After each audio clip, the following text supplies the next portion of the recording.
fix what I've just broken. What'd you break? Oh, let's start over again. While you're doing that, I'll continue to talk. As I was saying,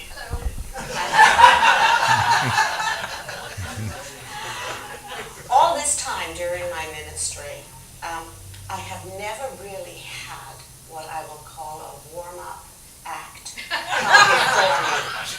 Not you. We have another guest with us this morning, and I only just met him for the first time, but I heard about him coming, and he has agreed to come be my warm-up act for me, and that is Ned Hickson. Will you come out?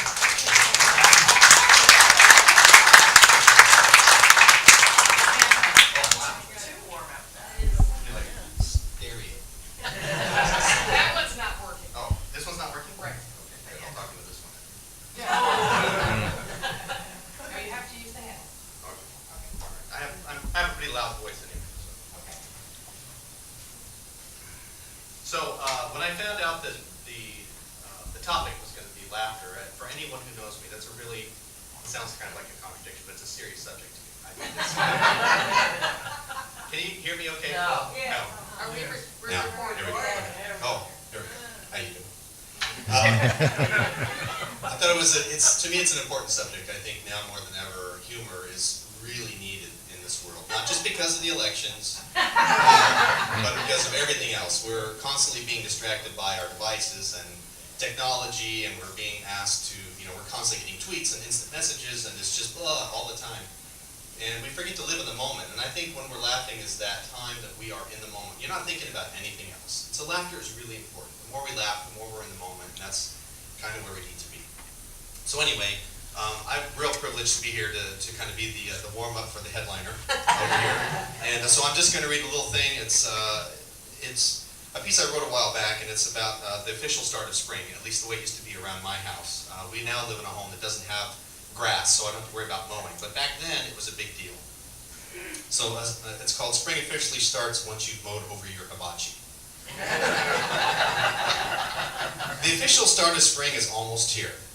I know this because I received a Sears catalog depicting what appears to be an all-American family taking time off from its busy modeling schedule to cook hamburgers on a brand new stainless steel grill large enough to accommodate an entire side of bull elk. As you would expect, children were in the yard squirting each other with water and toys and running barefoot over a perfectly manicured lawn, which, judging from the size of the family dog, must be self-cleaning. Mom was nearby, well-oiled and lying on her lawn chair in her bathing suit, still recovering from her recent Victoria's Secret lingerie shoot in the Bahamas. Around the Hickson household, summer start out a little bit differently. I was reminded of this yesterday as I stood in our backyard, waist-deep in weeds, swatting at a mosquito with a rusty spatula, and trying to remember the last time I saw our hibachi. Each year, I promise myself I won't begin the spring by embarrassing our entire family. And each year, a search and rescue team finds me whimpering somewhere in our backyard, surrounded by weeds, lying in a fetal position next to our lawnmower. My family has a hard time understanding this, especially since in most cases, I'm found less than 6 feet away from the house. I tell them not everyone is born with a keen sense of direction, and that all of this could be avoided if I just got riding more with an OnStar system. I generally lose this argument because, as my family points out, I could find my way out of the yard by following my own clipping path if I didn't insist on cutting the lawn into crop circles every time. That's when I'm sent back out to mow the lawn with an orange rope tied to my belt. The mowing process can last up to several hours, or like yesterday, less than 15 minutes, depending on how long it takes for me to run over the hibachi. Well, I can laugh about it now. I wasn't laughing when I was blinded by a spark so intense it flash burned the hair off of my legs. The good news is that the neighbors unfortunate enough to be facing a window, or any window, at that particular instant are expected to regain their sight within a few days. However, this still leaves me with a partially mowed yard and what is now a two-piece hibachi set. On one hand, having separate grilling surfaces is nice, but only if the total net volume of what you're cooking is equal to or less than one chicken drumette. For example, I tried preparing hamburgers for our family. This process took just under 4 hours. and the last 15 minutes of which was spent while waiting in line over at Burgerville. That experience led me to consider buying a new grill, something that can cook multiple items on, which would therefore make it large enough to avoid running over with the lawnmower. This is particularly important for me if I want to get that propane model. Then again, if I run over that, it could really speed up the lawn mowing process.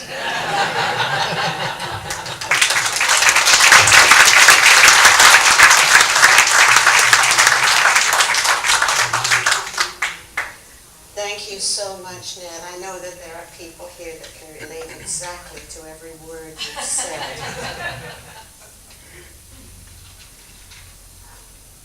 I'm sure you're all familiar with that old saying that comes out of the Bible that says, a merry heart doeth good like a medicine.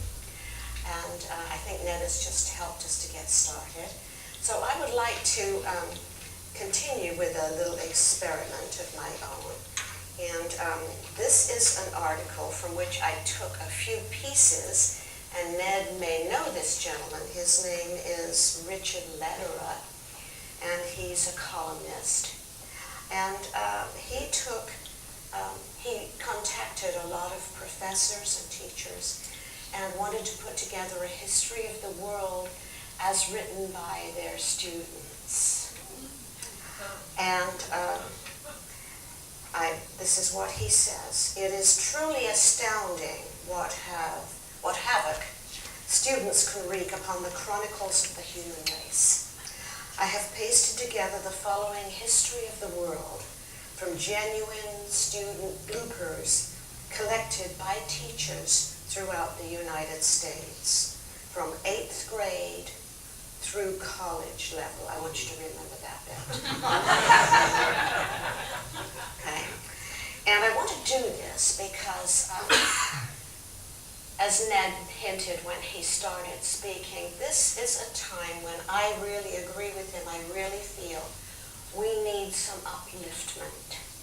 And I'd like to know that that upliftment this morning for all of us starts with us physically, not just emotionally and mentally and spiritually, but physically, because laughter is so good for the physical body. So we're going to have a little test. We're going to see how you feel. Okay, very good. All right, I begin. And I should say this was some 9 pages long, and I have cut it down to 1 page, so it's not that long. So I had to pick and choose. Ancient Egypt was inhabited by mummies, and they all wrote in hydraulics. They lived in the Sahara Desert and traveled by Camelot. The climate of the Sahara is such that the inhabitants have to live elsewhere. So certain areas of the desert are cultivated by irritation. Early Egyptian women often wore a garment called a calasiris. I had to look that one up. It was a sheer dress which started beneath the breasts, which hung to the floor.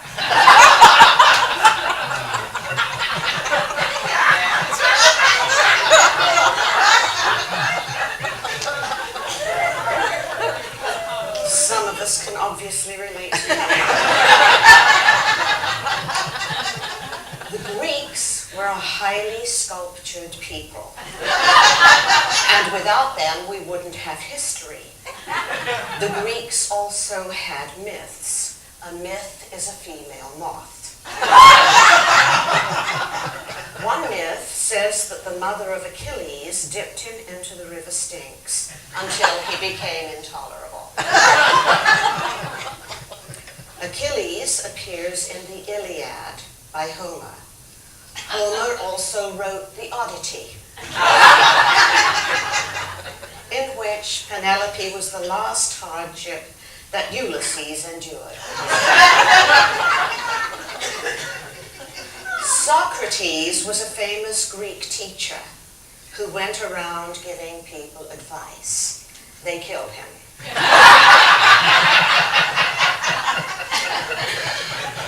Socrates died from an overdose of wedlock.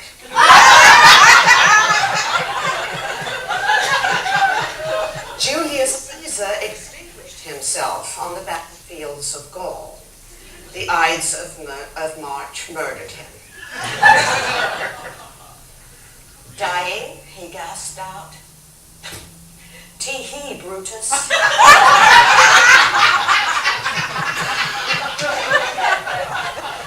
Then came the Middle Ages, when everyone was middle-aged. During this time, people put on morality plays about ghosts, goblins, virgins, and other mythical creatures.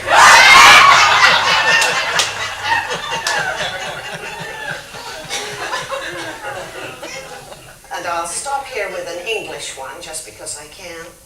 Queen Elizabeth was the Virgin Queen. As a queen, she was a success. When Elizabeth exposed herself before her troops, they all shouted, "Hurrah!" Then her navy went out and vanquished the Spanish armadillo.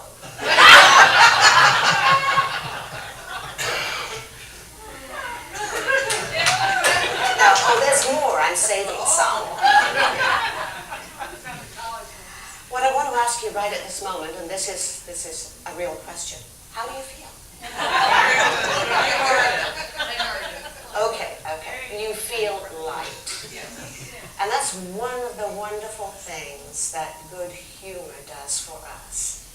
Not humor that is critical or unkind or any of those things, but good, healthy belly laughter. I think it's wonderful. And I want to share something that I found on Richard Cousins. I'm sure most of you know about him. He was a political journalist and an author and a professor, many, many things. And he loved the show Candid Camera. Yes.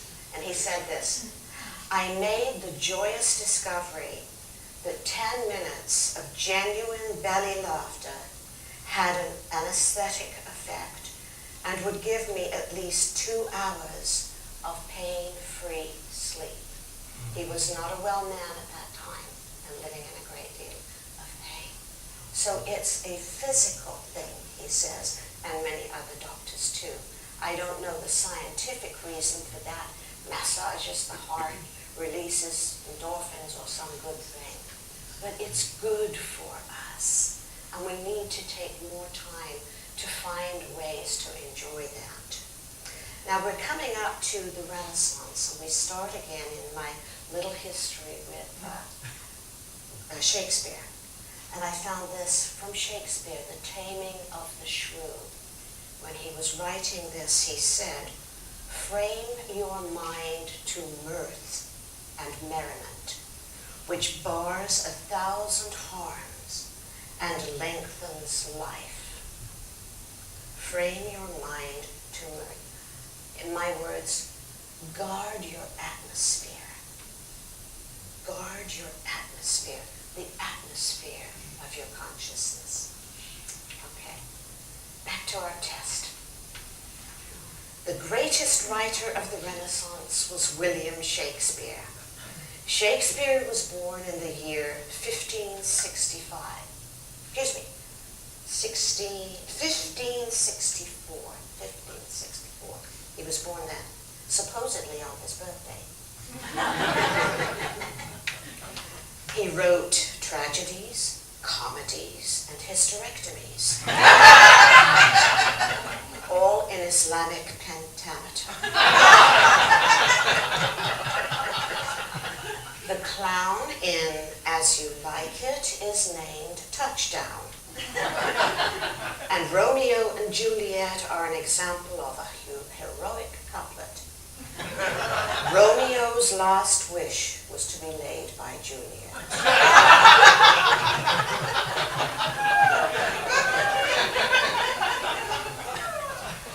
The next great author was John Milton. Milton wrote Paradise Lost. Then his wife died, and he wrote Paradise Regained.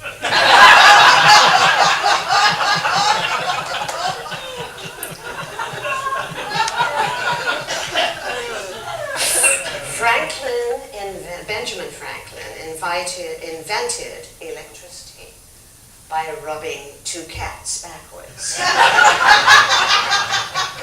He died in 1790 and is still dead.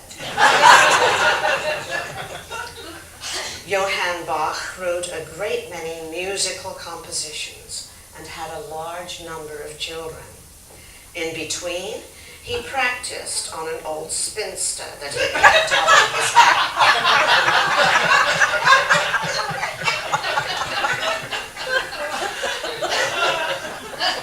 And the last two are for me, because the sun never set on the British Empire, because the British Empire is in the east and the sun sets in the west.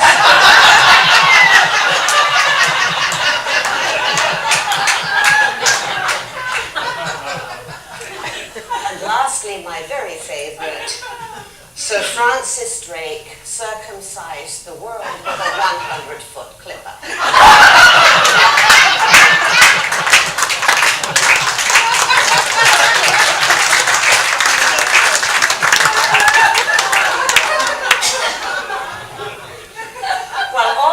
Was very human laughter, and I hope you feel good. But what of the laughter of God? Well, of course, being a religious scientist, I believe that all of that is, in some way, the laughter of God. But some people here ask me, in prior weeks, what spiritual experiences grew me before and during, perhaps, my ministry. And so I want to share a true experience with you, and I need to tell you that I've never spoken of this in a sermon before. And I only tell very special friends, so you have become my very special friends here. This concerns our oldest daughter, who was, unbeknownst to us, born with a blood disease and refusing to grow, and no one could find what was wrong with her. So she spent a very long time in the hospital, 4.5 months at one time. And during that time, she contracted, and you've got to remember we're talking a long time ago, she contracted one of the things that goes around in a hospital, and she became close to death. So in my young life, I had been religious, Orthodox religious person. And so I took a moment aside to kneel down on the floor beside her crib and beg God to let me keep my baby. And that happened. And that's a whole nother story how that happened. I'll save it for another day. So she got well, and we continued on with our life. We had 2 more children. We came to live in America, and life went on. And I discovered the teaching that has come to mean so much to me.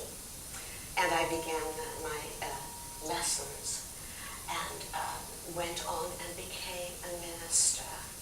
And I totally forgot that I had been down on my knees at one time, begging God to let me keep my baby, and that if he would, I would serve him for the rest of my life. Never thought any more about that. Went on through my teachings and eventually became a minister, was licensed for 3 years. That's what in our work, you have to be licensed for 3 years, and if you don't do a good job, that license can be yanked. But after 3 years, you are ordained. And ordination is for life. And we were having a magnificent celebration. Lots of people, flowers everywhere, lovely music, everything. And there comes a point in the service when the robe is placed on your shoulders. You're not allowed to wear a robe up until you're ordained. A robe. And so my husband came up, and as the person was conducting the words, that my husband put the robe on my shoulders. And suddenly, the whole thing disappeared. And I had what you might call one of those spiritual experiences. Everything disappeared.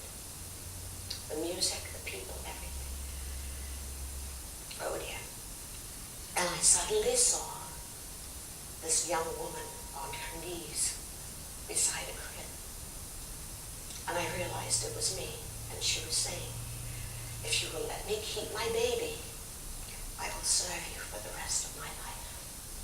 And I heard the laughter of God.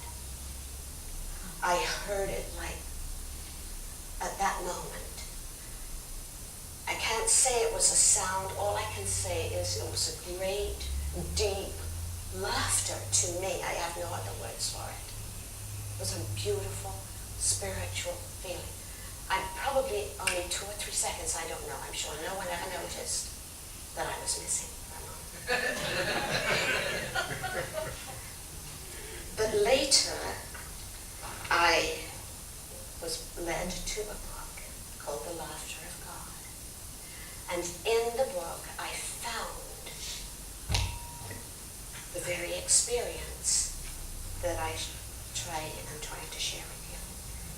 And this is by Walter Lanyon, and this is what he said. And then one day I heard the laughter of God in the midst of me and within the world, and all was suddenly changed. The hard, fast knots that I had tied slipped loose, and the snarls of belief broke free.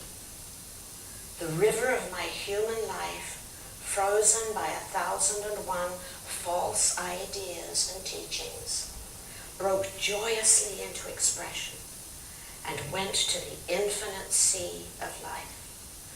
God laughing at me and my puny efforts to make things happen, to make heaven appear.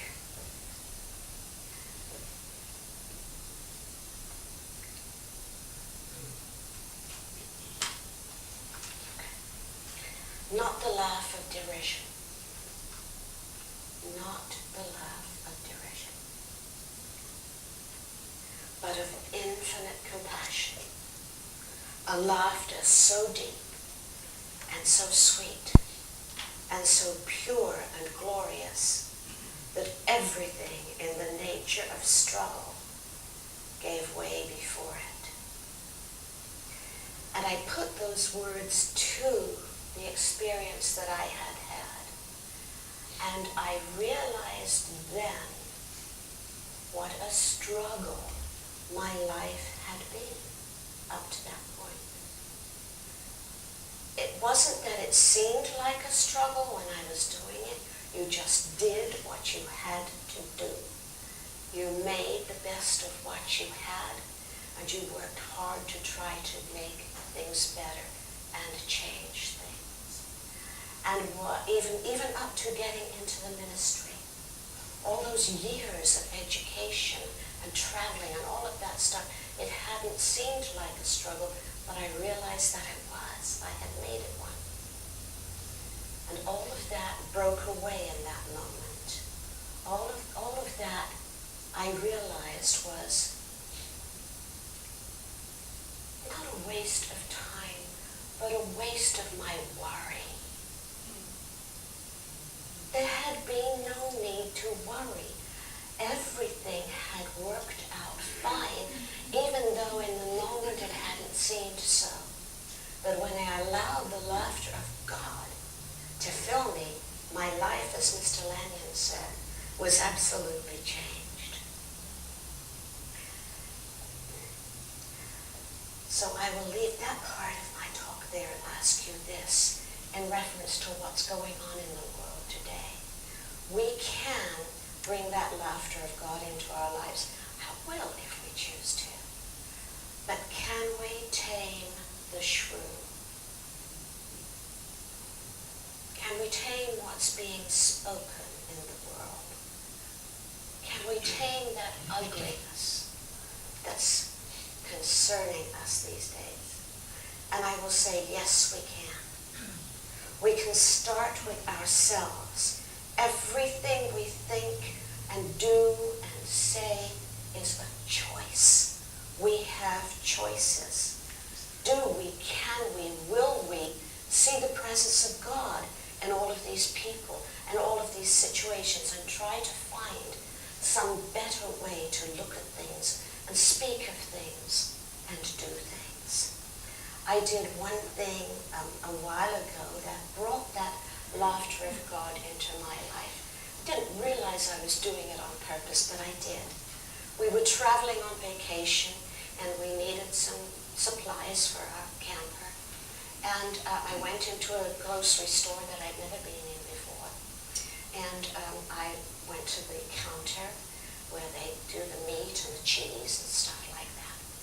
And there was a little lady behind the counter looking, staring.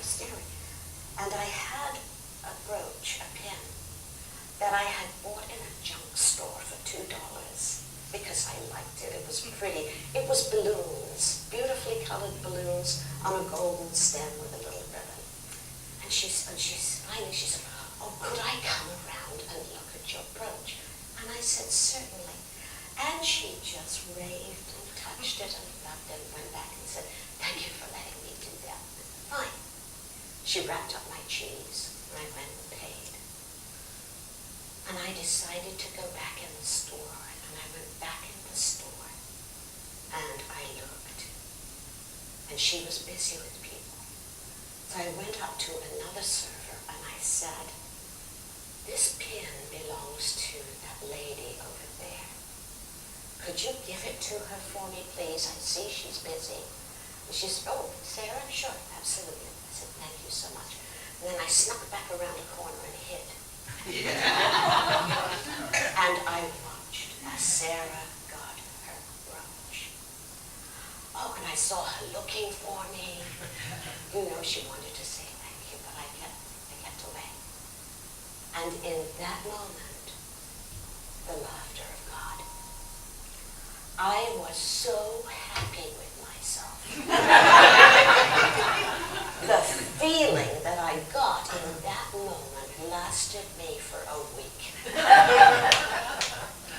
And I never told anyone until much later in life I told someone about it. But that's what I mean. There are things we can do if we train ourselves, and this sounds silly, train yourself to be spontaneous. Train yourself when a little idea comes to go with it. Go with it, do it. Does it sound silly? I have a friend who every Christmas, and I'm probably one of the few people that knows that she does this. She and her husband go out every Christmas and buy 15 poinsettias. And so they live in a little cul-de-sac with 15 houses. And they sneak out in the middle of the night and they put the poinsettias on everybody's doorstep. Then in the morning they hide behind the curtains and watch. You see, it's the same thing. It's the ability to ask ourselves, what can we give? And I do my best when I'm walking the streets to give everybody a wonderful smile. And once upon a time, Colin used to say to me, "What you keep smiling at these people for? They can hear you." I don't care. I have a gift. If it's only a smile, I can give my gift. And my atmosphere touches people. Your atmosphere touches people. I'm going to go way down here a little bit. All of us have different ideas of what God is. We each have been brought up in different ways. And I need to tell you that my God has moved through a number of iterations before I got to the one I have right now that I really love. My God now is the divine forever. Divine forever. And I'm very much aware that I live in the divine forever. It always has been. It always will be. There is no distance. There is no time. There is the foreverness of the intelligence, wisdom, love that has created all things out of itself. It is forever. And I would say to you that we all live in forever. All of us. We all live in forever. What atmosphere are we carrying with us?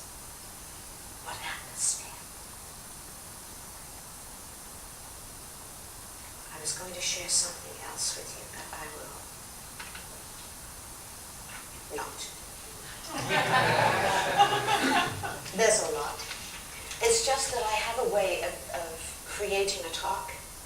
always have 4 questions I ask myself.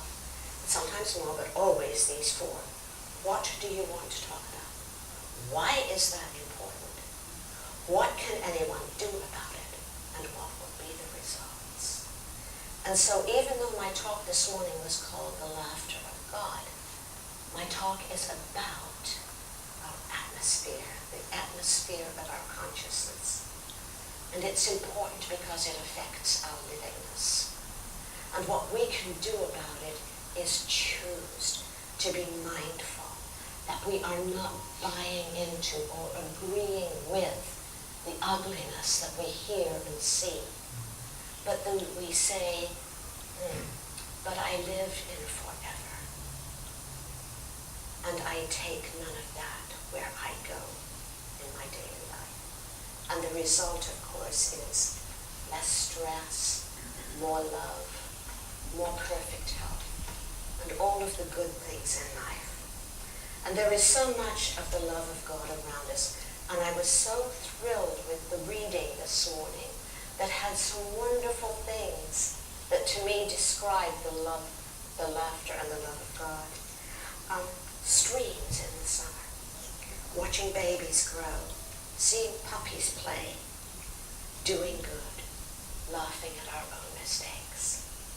So may I say directly, as I said to myself, in my notes to myself, I wrote, if you will seek out the love of God, your very soul will be filled with joy, and you will live